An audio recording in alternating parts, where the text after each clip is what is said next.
Cancer Book Club. It is now December of 2019, and today we'll be talking to the authors of two children's cancer-related books. And so by way of introduction, I'm Robin McGee, who's hosting today, along with you next, Pat.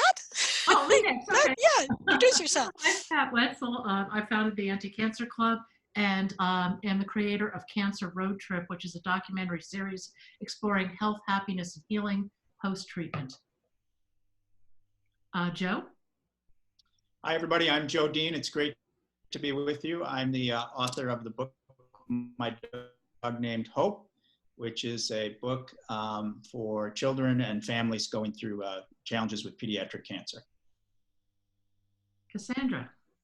Hi, everyone. I'm Cassandra Goulia, and I'm the author of Dr. What is Cancer? This is also a book that I wrote with the interests of children that are either impacted by pediatric cancer themselves or families that have cancer in it. It's a way to explain it to them in a way that's easier to understand. Okay, so I'd like to get started today by asking you each, do either of you have a personal connection with pediatric cancer? Joe, did you want to go first? Sure, Cassandra, thank you. So I'll make it a short story, but I have a connection through numerous friends. I spent some time as an advisor in the United States Senate, and one of my roles was to try to kind of get our arms around this cure strategy. And so I met foundation presidents. Those were almost exclusively moms who had lost a child to cancer. And that really was my connection. Of course, I've had friends impacted, and we've had a close call or two in my immediate family. But that's kind of where my advocacy began. Okay, and how about you, Cassandra? So when I was really young, I think I was about 5, my cousin, who was 2 at the time, got diagnosed with pediatric cancer. Rhabdomyosarcoma. She actually did survive, and she's actually getting married this October. She was a great little fighter. It was a long road, but me being from an Italian background, we were always in the hospital with her, and it was really hard being young, and there were a lot of us that were very young and didn't really understand what was going on. So that's my personal connection. And then from kind of a professional background, I've worked in a lot of jobs where I'm interacting with physicians. One was continuing medical education, and a lot of my programs were focused on pediatric illnesses. So it was really helpful for me to socialize with healthcare professionals and try and see if there's gaps in their understanding of how they can explain things to children. Okay, thank you for that. So I guess that both of you came at this with some passion for coming up with a book not for parents but for the kids themselves. I guess that's what was intriguing, and why you both of you have written a book that for children to read. Now, I guess Cassandra's yours is aimed at a slightly younger age than Joe's would be. Just based on the I work in education, so what the reading level and the length and so on, so you can tell that's how we judge these things. But I guess I see them appealing to kind of a broad audience of people who you know, you have to start somewhere in the messaging, and for a lot of parents, I guess I'm assuming that, how do I even begin to educate my kid about this and this process? Where do I even start, and how do I do that without choking to death on my own tears? How do I dialogue with them? Well, I read books to them. That's how I've taught them about other things. So, you know, these books, I would imagine, are a great asset to parents who have enough on their plate.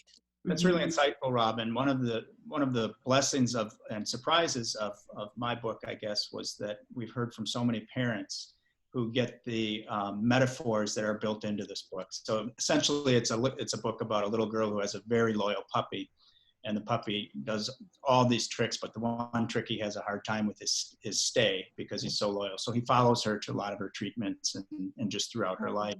And at one point, the dog runs off. He chases off this mean coyote in the middle of the night, and the mom thinks that hope is lost. And, you know, we can all relate to moments in our life when we feel like hope is lost. And the little girl I don't want to spoil the book, but the little That's girl okay. I've read reassures it. she reassures her mom that even though it's messy and sometimes hard to understand, and it feels like it's gone, hope is right here as hope comes back to her. So Yeah. I guess one of the things that I was so pleased with is I wrote it for children, but we were hoping that both the kids and their parents would get the deeper messages, and they have. And it's really, I just heard from a good friend who is struggling with some mental illness issues, and found a lot of hope in the book as well. So while we wrote it for kids, pediatric cancer in mind, and while we're raising funds for pediatric cancer, again, it's just such a blessing that all sorts of people are finding hope in this little book. Yeah. And See, in both of your books, you've had to communicate using metaphor because of, of your audience.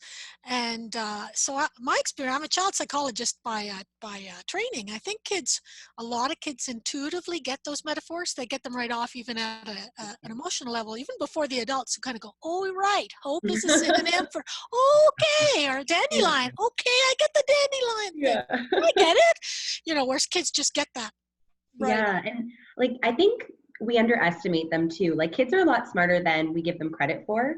So I know a lot of the time, I know even in my instance, my parents a lot of the time will not tell me the difficult things when I was younger to spare me or to kind of keep me in that ignorant phase. But really, I think it's so important to educate the kids on these topics, because if you're not educating them, their minds are so creative and they're going crazy that they can invent a story that might even be scarier than what the truth is. 100%. And so I had my son was 15 when I was diagnosed, and we made a deal in my family that with him at that age, we said, we're always going to just tell you the truth. We're not going to try and hide, because it was just too much. It would be way too much work to try to hide the phone call with the oncologist, or come back all crushed and from a meeting and then not say. We're just going to be honest with you, because that's, and that still is not easy for them, but a lot easier, I think, as you say, than we're letting them just let their imaginations run free without in the absence of information. And I think most of us cope better with just knowledge and reality rather than the unknown. And even if the reality isn't everything you might want it to be, you can deal with it.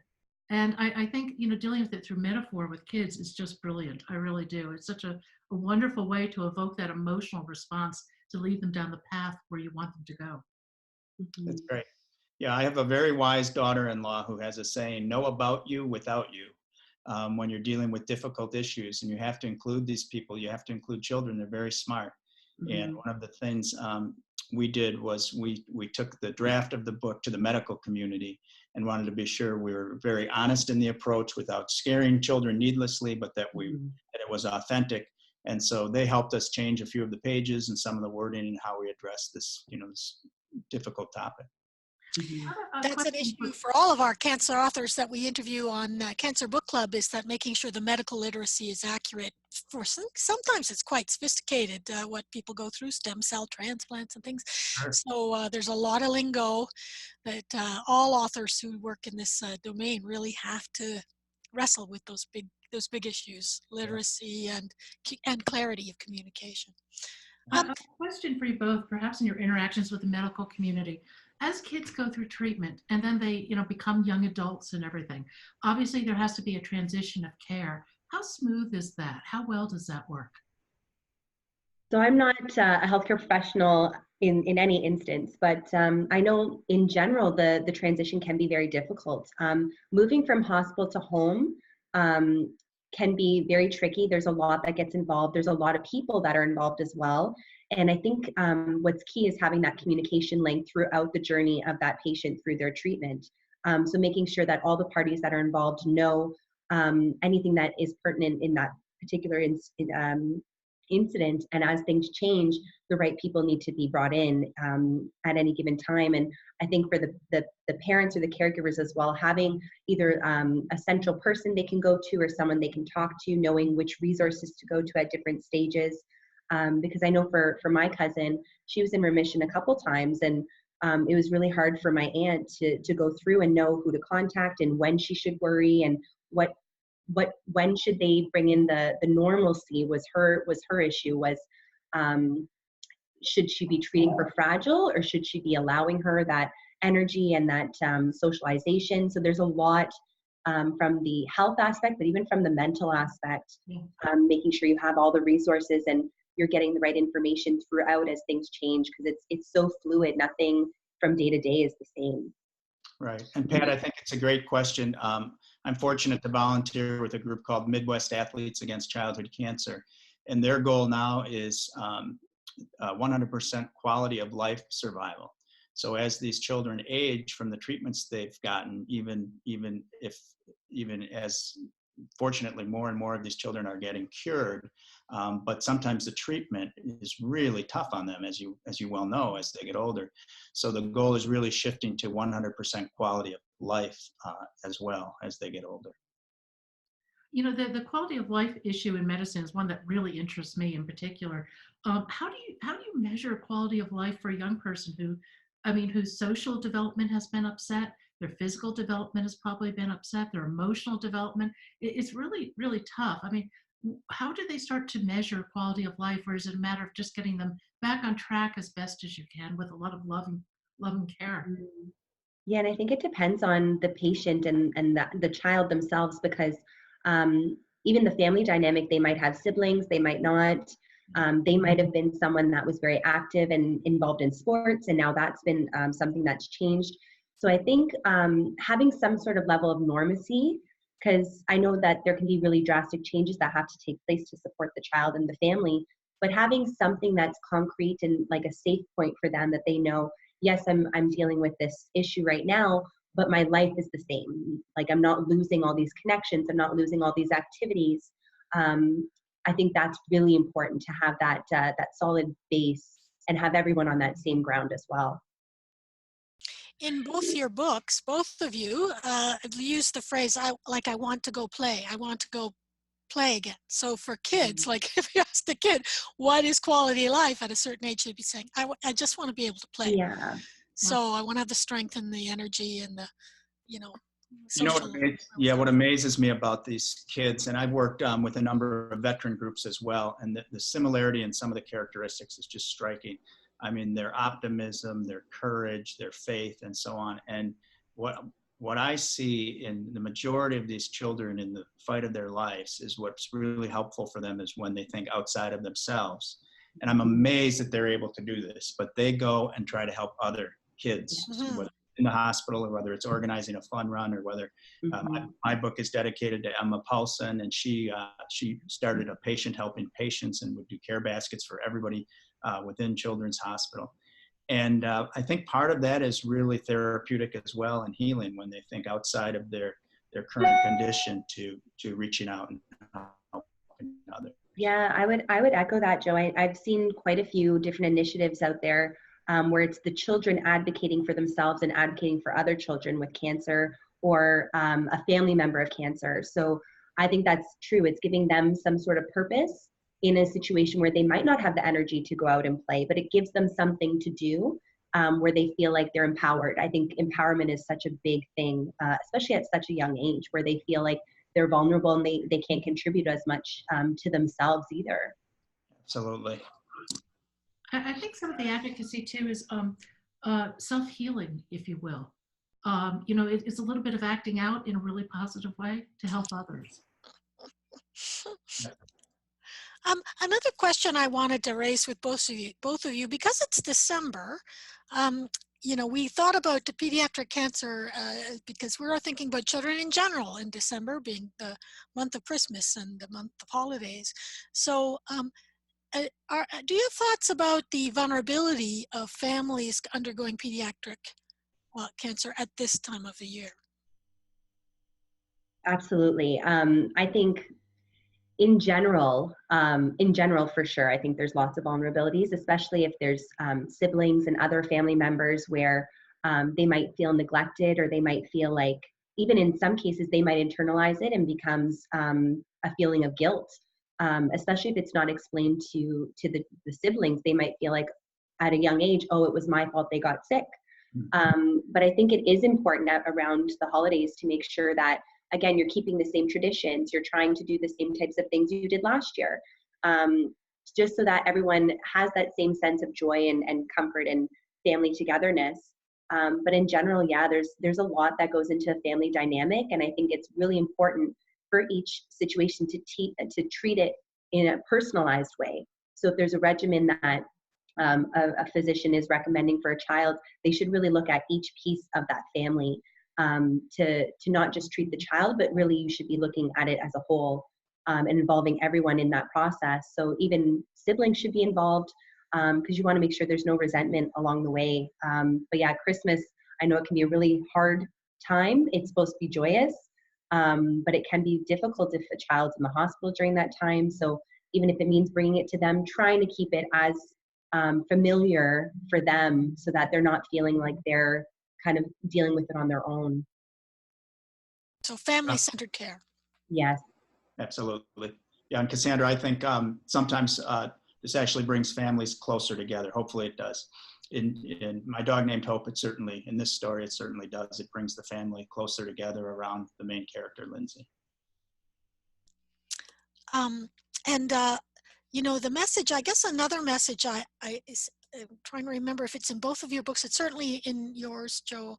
The message that children with cancer want to make sure that other kids know this, that no one can catch cancer from them. It's a disease, but it's not contagious. Yeah. And that's a common misconception that like when younger children, as soon as they hear the word sick, they're thinking measles, flu, the kinds of things that people catch from each other.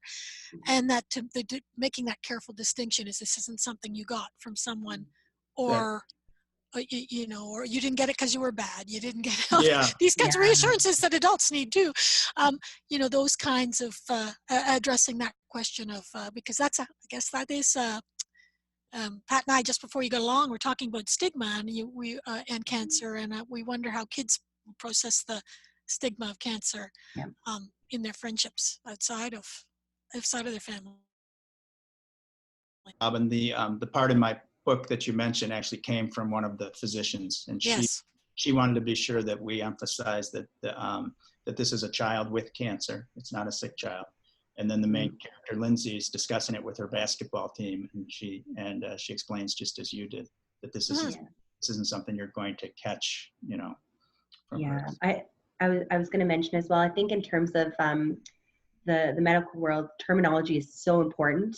So I know, like, bedside manner in general, it's very important for physicians to have really good bedside manner. But I think in the instance where it's a child as well, the terms being used, like, so for example, saying I'm fighting cancer, it's got a negative connotation to it. So finding more positive ways to explain it to kids and not make it so negative, and like you said, explaining that it's not contagious. There's a lot more that needs to be explained when it's a child that's being considered. Just just based off of their age, they may not know, but there's a lot more considerations I think that need to be brought in. And from the social aspect as well, I know kids in general can be very, very hard to get along with when you're young, and if something's out of place, they remember that, and they really hold on to that, and that's where a lot of nicknames come from and things, what have you. So I think especially in a case where someone is suffering from an illness and they're changing from it, it could cause definitely social impacts on the child as well. It's interesting when you talk about the battle metaphor, because as in adults, that's used all the time: warrior, battle, fight. So and until you said that, Cassandra, I thought, really that language may not work at all for small children. It may be like, what are you talking about? What's a battle? Yeah. Ideally, they don't know what a battle is, or they only have the vaguest idea. So, that whole violent metaphor might seem very strange if you're quite young. Yeah, and it can feel a lot scarier because they're thinking, well, I'm so young, how can I fight something that I can't see? Yeah. Like, it's definitely, it makes it a lot bigger and scarier for them because they're picturing, monsters and those types of things and villains. So they're thinking of cancer as this really scary thing, and now all of a sudden they have to fight it, and they're not equipped. Exactly. And the literal. How do I fight something? Where is it? Where do I fight? Exactly. Yeah, and it can be big and scary. One of the best compliments we received about the book was that it was a whimsical look at a difficult subject, and one of the reasons we wanted to incorporate this cute little puppy. By the way, we came out with a plush puppy. Can I show you the? Oh yeah, let's see. Oh, that's We have amazing. technology. Can you see that? Oh, Oh, there that's he is. beautiful. This is That's the him. dog. Yeah, that's little. He's the companion dog. Looks very much like the puppy in the book. Yes, he does. And then, and again, based on some medical community input at Children's Hospital, our little Hope dog has a insertable hot and cold pack right in the belly. So he's functional too. When they hug the puppy, they get some relief as they're going through chemo and stuff. Oh, that's Oh, that's great. beautiful. We did want to. I mean, I get the whole battle and fight and vernacular and all that. And we didn't really set out to make it whimsical, but we set out to make it honest and kind of and obviously uplifting. And having the puppy involved really helps do that. Mm-hmm. And can I ask you both about the illustration involved in children's books? There's my brother-in-law has been a children's book illustrator in the past, so I know it's a challenge to be an illustrator. It's also a challenge I know to be a writer. Tell me about with each of you. How did you work out the images that are in your book, and with the illustrator? Yeah, so from my perspective, I drafted the images myself. I did take some art courses, but I'm definitely not a graphic designer. So what I did per page, I tried to think of what it is I wanted to show. And a lot of mine was a lot of imaging, a lot of colors. I wanted it to be very bright and have that like a comic-y kind of feel. So my graphic designer was fantastic. They captured everything very, very well. But I wanted each page to look very different than the last, and just have as many colors as possible. I work with a lot of colors. I like highlighting and things like that. And I think that having a lot of yellows and bright colors was definitely what I was aiming for. So I had a little bit of divine intervention in terms of getting my illustrator. A young woman I had met when I was driving my son to college. She went to college with my son. And I remembered that she drew pictures. And so I called her and I said, I'm going to need your help. It's going to be a lot of work and I can't pay you one penny because we want 100% of the proceeds to go to childhood cancer. And she said, it's really interesting you called because I just got accepted into the medical college and I want to be a pediatric oncologist.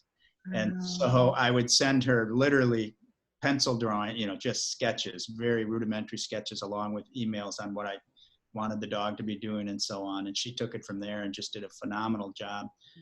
The book has won 2 national awards, and I'm sure at least one of those awards is for the fantastic illustrations.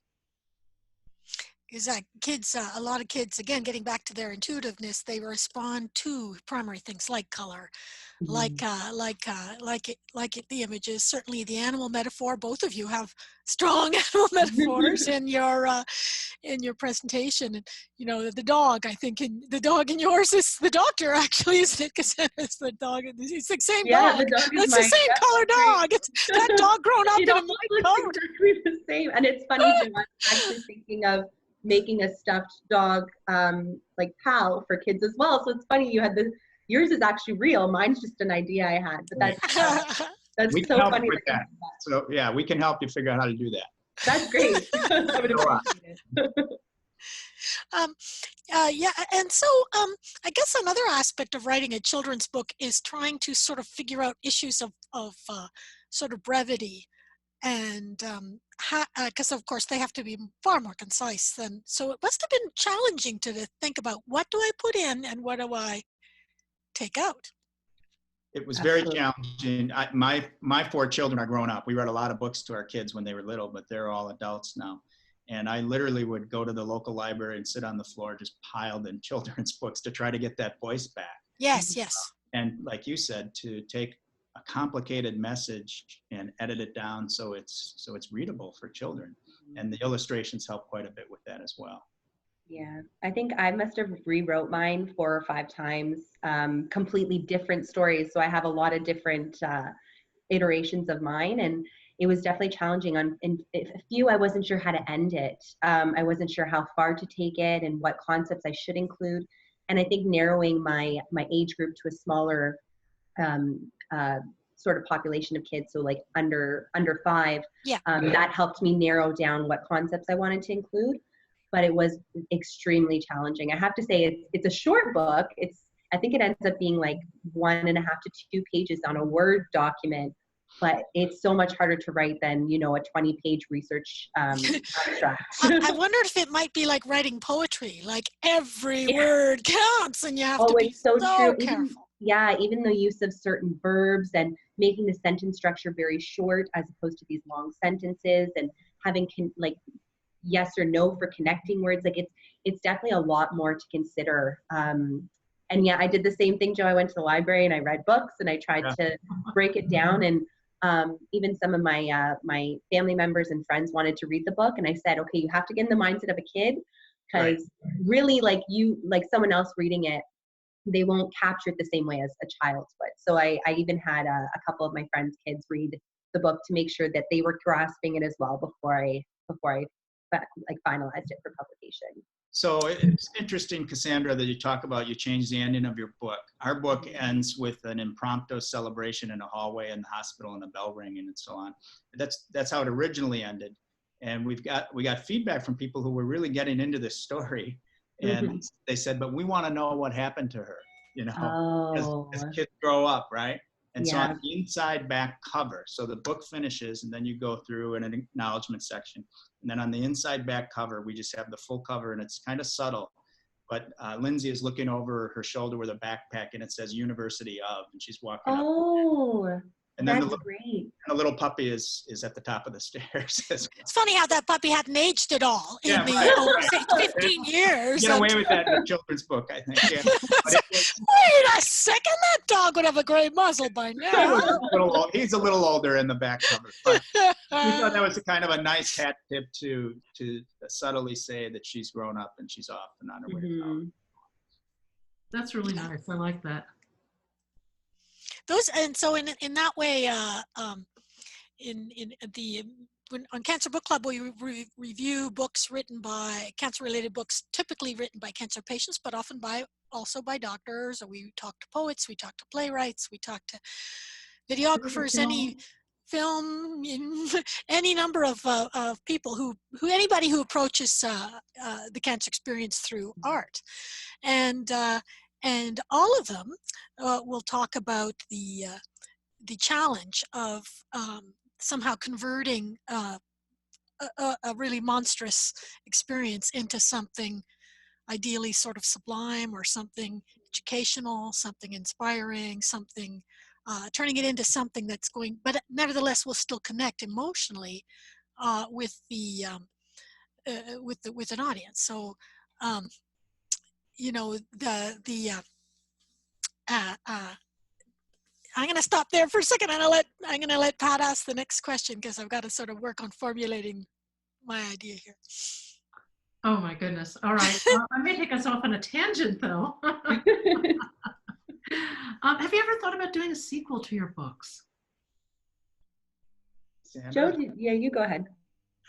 I'm involved in a lot of really cool and fun projects, and never say never, but I'm trying to retire, and it's really busy. There's a lot of great causes out there. And so I don't know if we'll finish this up this next year or not. We're trying to round out $100,000 in donations from this little grassroots effort.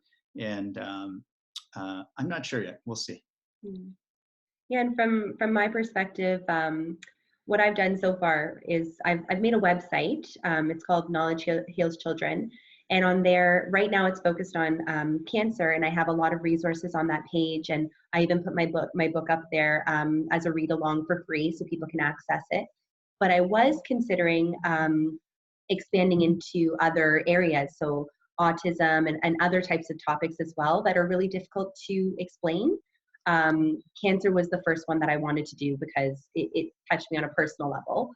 But I think in general, having a series with medical related issues that children may interact with or might come in contact would be helpful.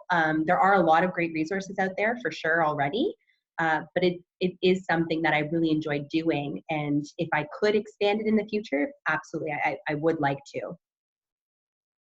Yeah, I think illness is lonely for anybody of any age, But I look at kids and what they go through and think, heavens, are so resilient. But losing a few years often of your young life to treatment is just really hard. It's hard to maintain the friendships. It's hard to be different. Yeah, it's true. Even so my cousin, her sister was even younger than her. I think she was a year or two, and my cousin was a year older than her. And even for her growing up with a sister that was diagnosed with cancer and had it for a few years, for her as well, like in and out of the hospital, and being there for her sister. And it definitely you grow up different than someone else that wasn't touched by that illness. And I think that's why it's so important to involve everyone in the family, to make sure that you're having that communication, so that feelings of resentment or guilt or anything comes out. And even for the parents themselves and the caregivers, it's so important for their mental well-being to think of themselves at times. And they might think they're being selfish, or they might have a hard time deciding to have fun one day, and they might feel guilty. But it really is important to, as a caregiver, take that time for yourself, and you need to have the energy to keep going and think of everyone in that circle, in that family dynamic. Yeah, and with friend groups as well. So we work really hard to get our book into schools, and teachers read it to the entire class, so that if a child comes in and has cancer, that the class, they can have authentic, honest conversations about it. They can be supportive. They can understand what's happening. So I think it's important beyond just the family group to get friend groups, school groups involved as well. Yeah, that's so true, especially if the child's still going to that school, so that the whole classroom can understand, and they're not, like you said earlier, Robin, the stigma or how it might come across to someone that doesn't know anything about it, because the child that's experiencing cancer is learning about it. The people around them need to as well. Like they need to, everyone needs to be on board and have that supportive attitude. Otherwise, like for a child that's battling it or dealing with it physically, also like psychologically, having other people judging them or feeling like they're being judged for being different, that really takes a toll as well, for sure.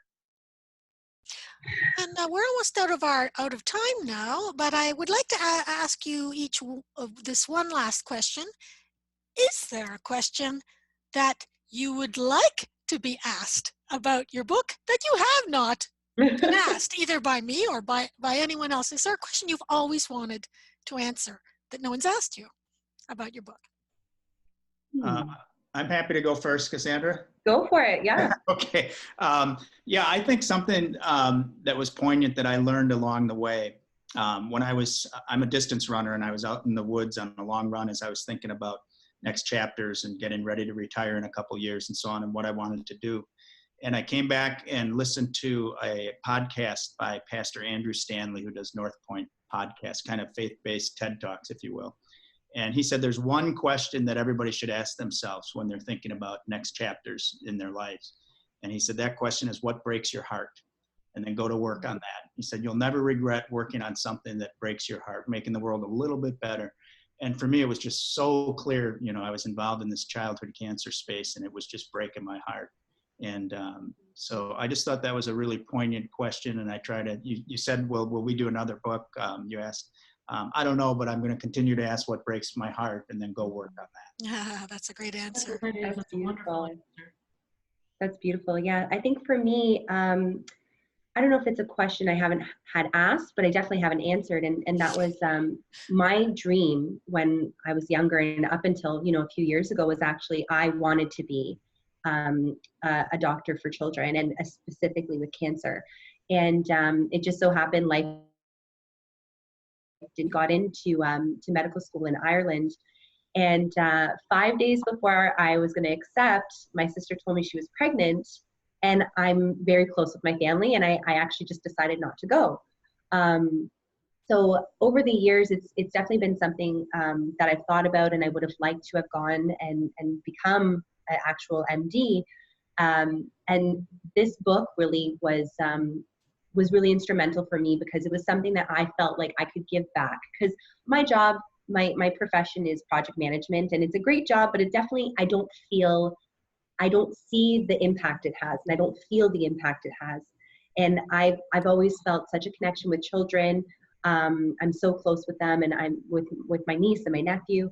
So for me, the book was something for me to feel like I could give back. It was definitely not something that I did to make a profit or anything of that sense. Right. I Both of did you it have for both of you, the proceeds go to exactly, yeah. or you have a free it's a free resource. Exactly. It's free. I've donated it to sick kids, and I've donated it to 2 libraries. So it's definitely, it was my way of feeling like I could give back in some way to the medical side. Yeah, And you want to be a doctor? You still have many years left. I do. I've definitely considered going back. It's still on my list of things to potentially consider for future, but yeah, it was a dream for a long time, and I think it could be a reality. We'll see where the wind blows me. I guess one other thing that made it easier for me to donate all of the proceeds is we found a very generous foundation, the We Energies Foundation here in Wisconsin, and they underwrote all the costs of the book and the stuffed puppy as well. So that way, every time we sell a book, we donate the money back to childhood cancer research and services, and it also allows us to give boxes full of books and puppies to Children's Hospital and other organizations. It's so important to have that corporate sponsorship, I guess. And it really helped. In many ways, yeah. And so both of your books are available online, and I think when we go to post this, we'll make sure with the links and so on our replay button. You can direct our replay page. We have so many of our interviews are on the replay page. Unfortunately, our bit link is for the page, not for each individual interview, because I think there's for some technical reason that Pat can maybe explain. But in any case, that's the page. You once we're done today. Yeah, we'll we hope to. If you could, I'm hoping each of you could, if you could you email me an image of your front cover? I'll make sure that that's part of our tweet rotation.